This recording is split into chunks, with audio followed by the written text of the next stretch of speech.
Cancer loves acid. Cancer also loves no oxygen. The other thing cancer loves is sugar. Hello dear friends, Barbara O'Neill here, and today I'm excited to continue sharing life-changing health secrets that can completely transform how you feel every single day. These aren't the typical health tips you hear everywhere. No, I'm talking about powerful foods and natural remedies that no doctor is telling you about. In this video, we'll explore how you may be able to reduce your risk of cancer and the steps you can take to protect your health. I have invited two trusted experts, Dr. Owen O'Neill and Dr. Linda Williams, to break down my proven methods. Stay tuned, you won't want to miss this. I've prepared a summary for you at the end of this video, but I highly recommend watching the entire video. It will give you a much deeper understanding of my method and how it works. All right, so are you ready to dive into some anti-aging secrets? I am. I love this stuff. Me too. And today we're talking about Barbara O'Neill and her let's call them powerful anti-aging secrets. Right. She had a lot to say. She did. Ready to dig into something fascinating? Always. What's on the menu today? Today, it's all about food and health. You know those claims about certain foods having, like, magical cancer-fighting powers? Oh, yeah. Eat this one weird berry and never worry about cancer again. Exactly. We see that kind of thing everywhere. So are we finally going to see what's really going on there? You bet. We're cutting through the hype to get to what the science actually says. And to help us do that, we're taking a deep dive into this video from Dr. Barbara O'Neill.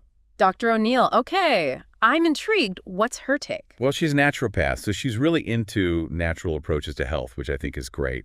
But she's got this whole list of foods that can supposedly make it nearly impossible for cancer to survive. Nearly impossible. That's a bold statement.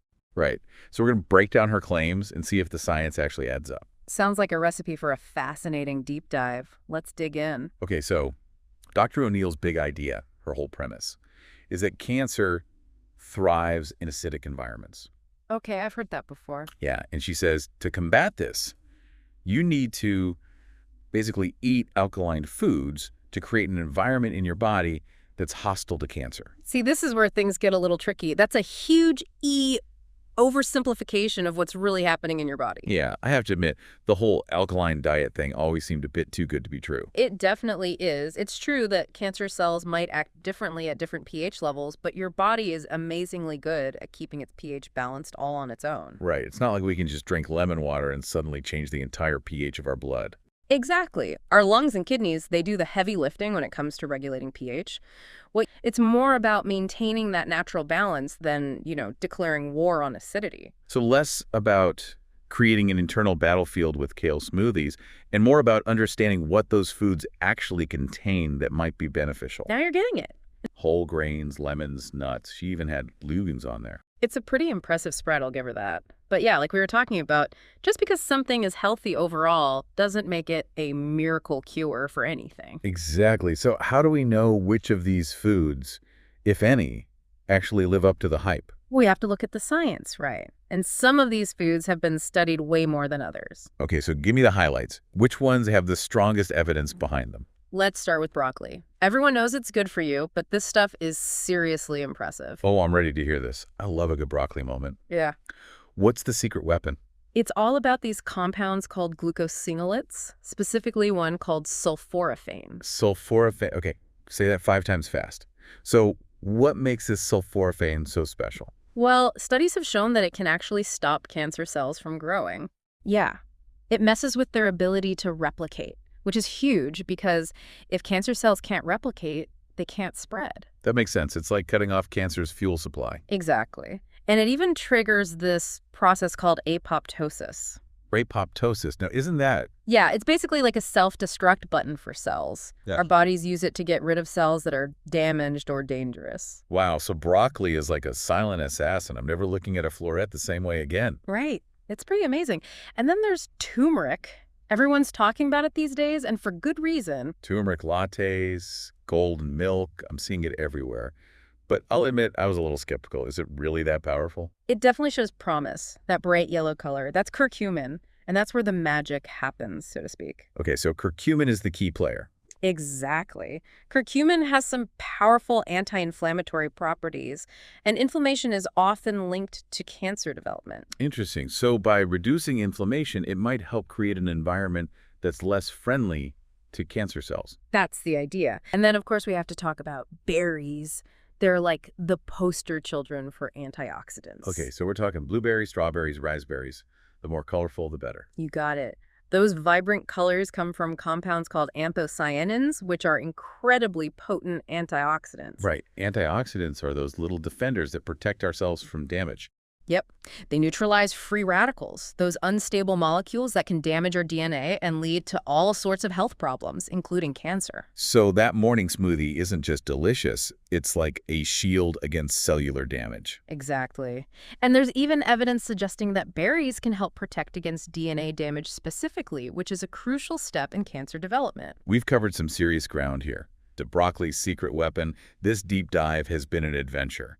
But let's get real for a second. Totally. Knowing all this is great, but how do we actually put it into practice?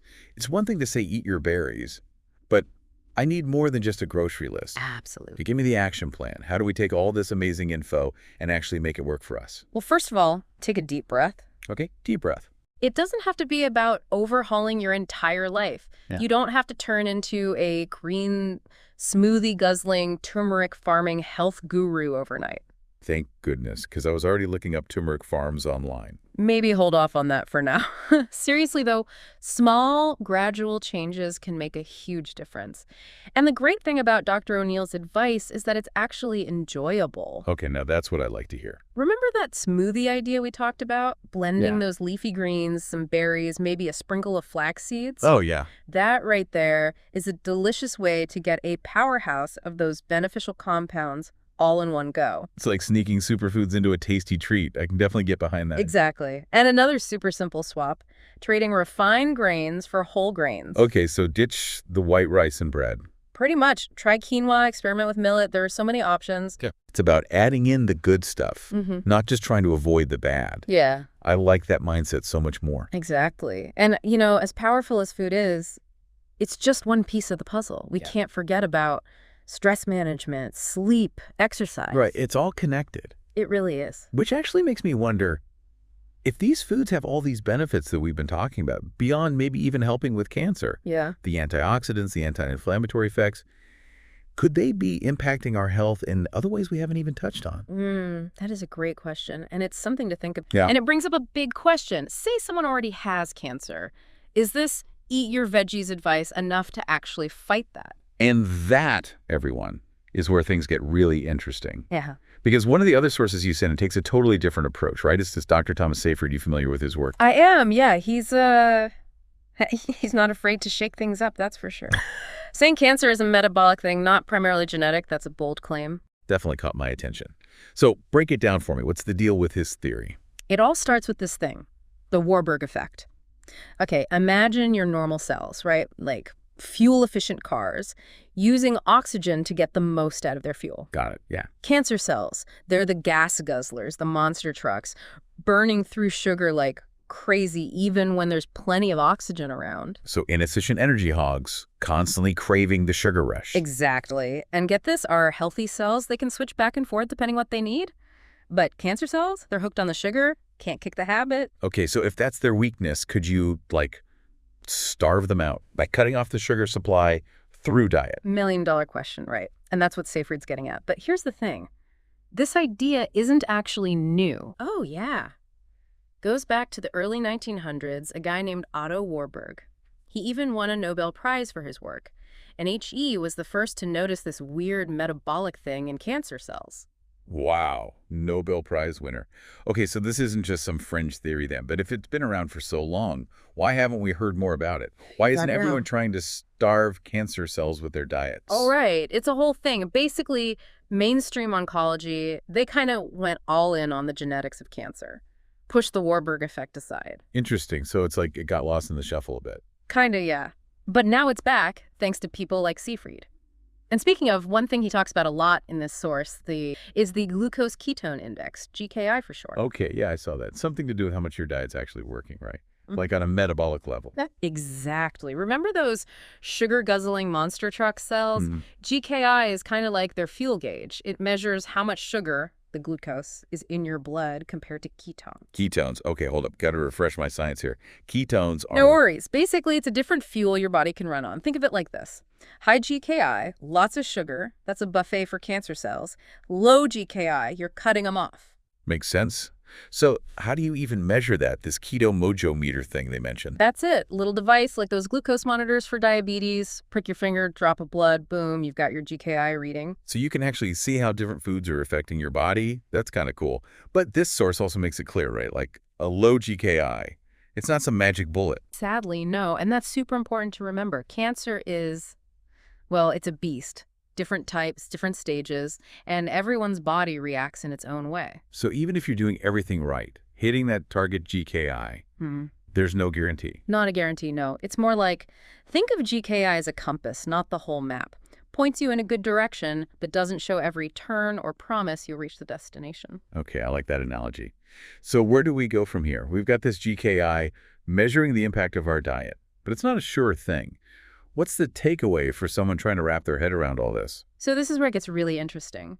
Seyfried's research, it suggests that it's not always about what you eat as much as the effect that food has on your GKI, like how your unique system responds. Okay, I think I'm following. Case in point, he's had patients achieve those crazy low GKIs on totally different diets. Like we're talking vegan A&D, carnivore, both hitting those numbers. Wait, seriously? So you could have someone eating tofu, someone else gnawing on a steak, and their bodies are both like, nope, no fuel for cancer here. That's what he's found. Really throws a wrench in the whole good food, bad food thing, doesn't it? No kidding. Okay, this just got real. Right. The body's adaptability is amazing. And it gets to the heart of why this whole area of research is so exciting. It's about understanding our individual metabolisms and how we can maybe potentially use that knowledge to fight disease. Okay, so we've got this whole GKI thing, figuring out our own metabolic quirks. Yeah.